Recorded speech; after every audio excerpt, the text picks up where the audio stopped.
அனைத்து உறவுகளுக்கு வணக்கம். இன்னைக்கு நம்ம பார்க்க இருக்கிற தலைப்பு என்னன்னு பார்த்தீங்கன்னா, ஜனநாயகன் படம் ரிலீஸுக்கு தாமதம். அதன் பிறகு 12ஆம் தேதி அண்ணன் விஜய் அவர்களுக்கு சிபிசிஐடி சம்மன். இது ரெண்டை பற்றி தான் பார்க்க போகிறோம். வாங்க விரிவாக பார்ப்போம். ஜனநாயகன் படம் ரிலீஸ் சிக்கல். இந்த சிக்கலுக்கு என்ன காரணம்னு பார்த்தீங்கன்னா, மத்திய அரசு காரணமாக இருக்கலாம் அப்படிங்கிறது எல்லாருடைய கருத்தாக இருக்குது, பார்வையாக இருக்குது. நானும் அதில் உடன்படுறேன். நானும் அப்படி தான் ஏன்னா சென்சார் போர்டுங்கிறது மத்திய அரசு கவர்மெண்டோடைய கீழே தான் அந்த போர்டு வந்து இயங்குது. இதில் நடந்த விஷயங்கள் எல்லாத்தையும் நம்ம பார்க்கும்போது, ஏன்னா இவங்க ஏற்கனவே தர சான்றிதழுக்கு அனுப்பியிருக்காங்க. அப்போ யூ அண்ட் ஏ கொடுக்குறதா சொல்லியிருந்தாங்க. அது அப்புறம் கிறிஸ்மஸ் வந்துச்சு, இந்த பிரச்சனைகளில் இது அப்படியே தாமதாச்சு. நியூ இயர் வந்துச்சு. இப்போ மும்பைக்கு அங்கே இருக்கிற இதுக்கு அனுப்பிச்சிட்டோம், நாங்கள் மேல் இடத்துக்கு அனுப்பிச்சிட்டோம், அங்கே தான் நீங்கள் போய் வாங்கிக்கணுங்கிற பட்சத்தில் இப்போ ப்ரொடியூசர் வழக்கு பதிவுக்கு போயிருக்கு. இதில் சில ஊர்களில் டிக்கெட் எல்லாம் விற்று தீர்ந்துருச்சு. நிறையா ஊர்களில் பார்க்குறோம். இப்போ நாங்களாம் எங்கள் ஊர்லேயே பார்க்குறோம், நிறையா பேனர், விளம்பர பலகைகள் எல்லாமே வச்சாச்சு. டிக்கெட்டும் விற்று தீர்ந்துட்டதா சில தகவல்கள் வருது. நம்ம தொலைக்காட்சியில், யூடியூப்பில், சில வலைத்தளங்களில் வருதுன்னு வச்சு. இது எப்படி 9ஆம் தேதி ரிலீஸ் ஆயிருமா இல்லை தள்ளி போகுமா அப்படிங்கிற ஒரு பெரிய கொஸ்டின் மார்க் எல்லாருடைய கேள்வியும் இதுவாக தான் இருக்குது. 9ஆம் தேதி படம் ரிலீஸ் ஆயிருமா இல்லை தள்ளி போயிருமா, அண்ணனை பழி வாங்குறாங்களே அப்படிங்கிற ஆதங்கத்தில் தம்பிங்க தங்கைங்க எல்லாருமே, மற்ற கட்சி சாராதவர்களும் ஆர்வத்தோடு தான் இருக்காங்க. ஏன்னா விஜய் அண்ணன் படம் பார்க்குறதுல நிறைய ரசிகர்கள் இருக்காங்க. ரசிகர்கள் பூரா டிவிகேயில் இருக்காங்கன்னு இல்லை, எல்லா கட்சியிலையும் இருக்காங்க. எல்லாருடைய எதிர்பார்ப்பும் 9ஆம் தேதி ரிலீஸ் இல்லையா அப்படிங்கிறது தான். ஆனால் இதுவரையிலையும் விஜய் அண்ணன் அவர்கள் இதுவரையிலையும் வாயை திறந்து ஒரு அறிக்கையோ, ஏன்னா அவங்கெல்லாம் அரசியல் செய்யும்போது ஏன் விஜய் அண்ணன் அரசியல் செய்ய தவறுகிறார்? ஒரு அறிக்கை விடலாம், தயாரிப்பு தரப்பிலிருந்து சில ப்ரெஸ் மீட்டு நடத்தலாம், என்ன சிக்கல் இருக்குன்னு மக்களுக்கு தெரியப்படுத்தும் போது தப்பாக இருக்கும் பட்சத்தில் மத்திய அரசு செய்யும் சில பிரச்சனைகள் பண்ணும்போது அப்போ அதுக்கான ஆதரவு அண்ணனுக்கு பக்கம் வர்றதுக்கு வாய்ப்புகள் இருக்குது. அது அப்படியே கிடப்பிலே கிடக்கு.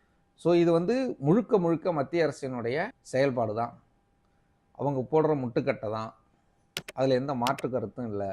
ரெண்டாவது, அண்ணனுக்கு 12ஆம் தேதி சிபிசிஐடி விசாரணை இருக்குது. விசாரணையில் என்ன பிரச்சனைகள் வரும் அப்படிங்கிற ஒரு கேள்வி நிறைய தம்பிமார்களுக்கு எல்லாரோடையும் இருக்குது. இது என்ன சிபிசிஐடிங்கிறதுனால நமக்கு அதை எப்படி விசாரிப்பாங்க, எந்த கோணத்தில் விசாரணை இருக்கும் அப்படிங்கிறதெல்லாம் நமக்கு தெரியாது. ஏன்னா அந்த விளக்கமும் என்னால் சொல்லவும் வராது. ஏன்னா எனக்கு தெரியாத விஷயத்த நான் சொல்லக்கூடாதுல்ல. இப்படி அண்ணனை அரெஸ்ட் பண்ணிடுவாங்க, அண்ணனை கொண்டு ஜெயிலில் வச்சுருவாங்க அப்படியெல்லாம் சொல்ல எனக்கு விருப்பம் இல்லை, அப்படி சொல்ல வேண்டிய அவசியமும் எனக்கு. ஆனால் பிரச்சனை பெருசாக வரதான் செய்யும். அதை ஃபேஸ் பண்ணுற தகுதியும் இப்போ சிபிசிஐடியில் அண்ணனை விசாரணை இருக்கும். அதை எப்படி அண்ணன் எதிர்கொள்ள போகிறாருங்கிற ஒரு பெரிய கேள்வி இருக்குது. இது அண்ணனுடைய கட்சியினுடைய வழக்கறிஞர் பிரிவு இருக்குது, அது தகுந்த ஆலோசனை கொடுப்பாங்கன்னு நம்புகிறோம். பட் இருந்தாலும் இதை எதிர்கொள்ளக்கூடிய தகுதியும் தரத்தையும் அண்ணனுடைய மன உறுதியையும் வளர்த்துக்கணுங்கிறது தான் என்னுடைய கருத்து.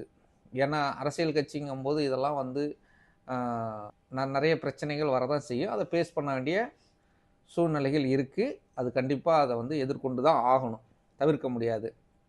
ஆனால் அண்ணனை அரெஸ்ட் பண்ணிடுவாங்க, போயிடுவாங்க அப்படின்னு சில வலைவலியில் சொல்கிறதெல்லாம் நம்பாதீங்க. அப்படியெல்லாம் ஒன்றும் நடக்காது. சரியான கூறும் பட்சத்தில் இவர் கொடுக்குற மெசேஜை பொறுத்து என்ன தகவல் கொடுக்குறாங்களோ, அதுக்கு முன்னாடி ஆதவ அர்ஜுனா, ஐயா புஷியார் அவர்கள், மாவட்ட செயலாளர் மதியழகன், இவங்கெல்லாம் என்ன தகவல் கொடுத்துருக்காங்க, இது ஓட்டுநரோட பஸ்ஸு ஓட்டுநருடைய தகவலும் வாங்கியிருக்கிறதா நம்ம சில செய்தி ஊடகங்களில் பார்க்குறோம். அவர் என்ன தகவல் சொல்லியிருக்காரு, இந்த தகவல்லாம் நமக்கு தெரியாது. அவங்க என்ன தகவல் கொடுத்துருக்காங்க, அண்ணன் என்ன தகவல் கொடுக்க போகிறாங்க அப்படிங்கிற அந்த ஒப்பிட்டு தீர்ப்பை சொல்லுவாங்க. அதை திரும்ப சமர்ப்பிப்பாங்கன்னு நினைக்கிறேன். அப்படி தான் பண்ணுவாங்க. ஆனால் இதில் ஒன்று பெருசாக ஒரு இது இல்லை. என்ன ஒன்று, இதுக்கு முன்னாடிலாம் கரூர் சம்பவத்தில் நிறையா அரசியல் கட்சிகள் அண்ணனுக்கு ஆதரவு கரம் நீட்டினாங்க. இப்போ மனிதாபிமான அடிப்படையில் கூட யாரும் பேச வரமாட்டேங்கிறாங்க. கத்தி படத்துக்கெல்லாம் நிறைய அரசியல் தலைவர்கள் ஆதரவு கரம் நீட்டினாங்க, நிறைய கருத்து சொன்னாங்க. இப்போதைக்கு ஜனநாயகனுக்கு இல்லை. இது எல்லாம் அண்ணன் வளர்கிறேனே மம்மி அப்படிங்கிற கான்செப்டில் எல்லாரும் விலகி இருக்காங்களோங்கிற ஒரு ஐயப்பாடு வருது. இதில் தம்பிங்க தான் தெரிஞ்சிக்க வேண்டிய விஷயம் என்னென்னா, விமர்சனங்கள், இதை மாதிரி அவதூறுகள், இதை மாதிரி வழக்கு இதெல்லாம் வரதான் செய்யும். அதை எப்படி எதிர்கொள்ளணும், நம்ம அதை எப்படி நம்ம எதிர்கொண்டு அதுக்கு எப்படி எதிர்வினை ஆற்றணும் அப்படிங்கிற விஷயங்களையும் தம்பிங்க வளர்த்துக்கணும்.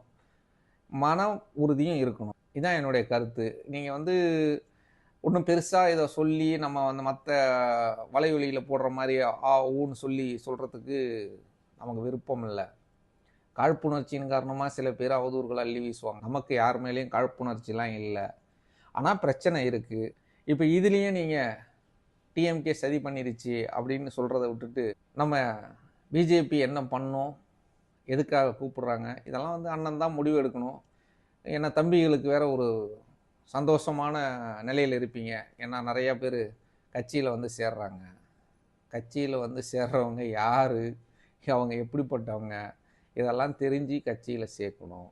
ஆனால் அண்ணன் எல்லாருக்கும் துண்டை எடுத்து மாட்டிடுறாங்க. வெரி குட், சூப்பர், வாழ்த்துக்கள்.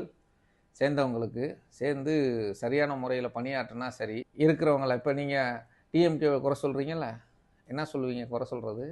கேட்டால் சொல்லிடுவாங்க மாற்று கட்சியிலேருந்து உங்கள் கட்சிக்கு வரலையா, ஏவா வேலு யார், செந்தில் பாலாஜி யார், எஸ்எஸ்ஆர் யார், இதெல்லாம் நிறையா பேர் உங்களுடைய இருக்கிற அமைச்சர்களில் எல்லாருமே மாற்று கட்சியிலேருந்து வந்தவங்க தான், அண்ணா டிஎம்கேலேருந்து வந்தவங்க தானே, இவங்களை வச்சுட்டு தானே நீங்கள் அரசியல் பண்ணுறீங்க அப்படின்னு நம்ம உருட்டணும்.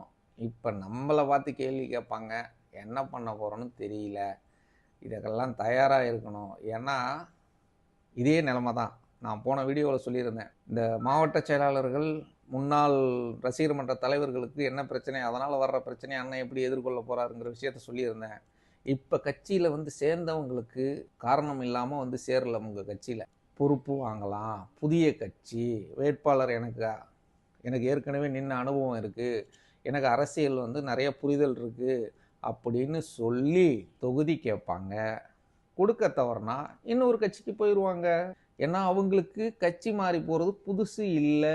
ஒரு இடத்துல பல ஆண்டுகள் பயணிச்சுட்டு திரும்ப அது வேணான்னு உதறி தள்ளிட்டு வராங்க. காரணம் என்னன்னு கேட்டிங்கன்னா பதவி தான். ஆனால் ஏற்கனவே இங்கே பாலாபிஷேகம் பண்ணி பதாகை பிடிச்சி போஸ்டர் ஒட்டி தம்பிகளுக்கு இவ்வளவுதான், வேற ஒன்றும் இருக்கிறதுக்கு வாய்ப்பு இல்லை. தம்பிகளுடைய செய்கையும் பெருசாக இருக்கும்னு நம்புகிறேன். ஆனால் அண்ணன் சிபிசிஐடி விசாரணையை முடிச்சுக்கிட்டு நல்ல முறையில் நாடு திரும்ப வேணும். அதுக்காக எல்லாம் வல்ல கடவுளோட பிரார்த்தனை செஞ்சுக்கிறேன். ஜனநாயகம் படம் ரிலீஸ் ஆகணும்னு என் பசங்க எதிர்பார்க்குறாங்க, நானும் எதிர்பார்க்குறேன். அதனால என் பசங்க ரொம்ப எதிர்பார்க்குறாங்க. அதுக்காக சீக்கிரமான ஒரு அறிவிப்பு வரும்னு நம்புவோம். இத்துடன் இந்த காணொலியை நிறைவு செஞ்சுக்கிறேன்.